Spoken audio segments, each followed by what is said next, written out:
बिस्मिल्लाहिर्रहमानिर्रहीम। अस्सलाम वालेकुम। आप देख रहे हैं यूट्यूब चैनल आम सी बातें। तहरीक लब्बैक पाकिस्तान किसके साथ इत्तेहाद करेगी, अल्लामा साद हुसैन रिजवी ने बता दिया। इस वीडियो में हम इसी के मुतालिक बात करेंगे। नाज़रीन कराम, मुबश्शिर लुकमान साहब ने अल्लामा साद हुसैन रिजवी से ये सवाल किया था कि क्या आने वाले इंतखाबात में तहरीक लब्बैक पाकिस्तान किसी सियासी जमात के साथ इत्तेहाद करेगी।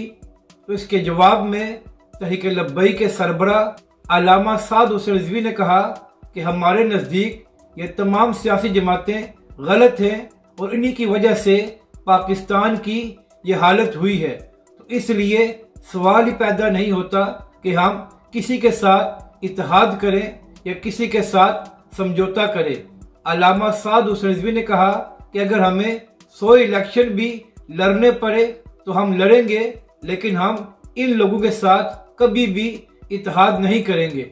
इसके बाद मुबश्शिर लुकमान साहब ने इमरान खान के मुतालिक अल्लामा साद हुसैन रिजवी से सवाल किया। तो इसके जवाब में तहरीक लब्बैक के सरबरा अल्लामा साद हुसैन रिजवी ने कहा कि जब इमरान खान की हुकूमत थी और ये लोग हमारे कारकुनों पर सीधी गोलियां चला रहे थे, उस वक्त हमने इमरान खान के जुल्म के खिलाफ आवाज़ को बुलंद किया था।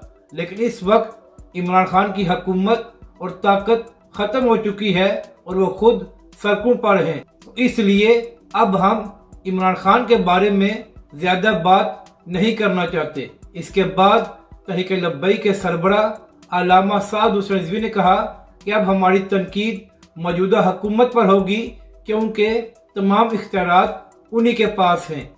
अपनी राय का ज़रूर इजहार करें कि आपको ये वीडियो कैसी लगी और हमारे इस चैनल को भी सब्सक्राइब करें।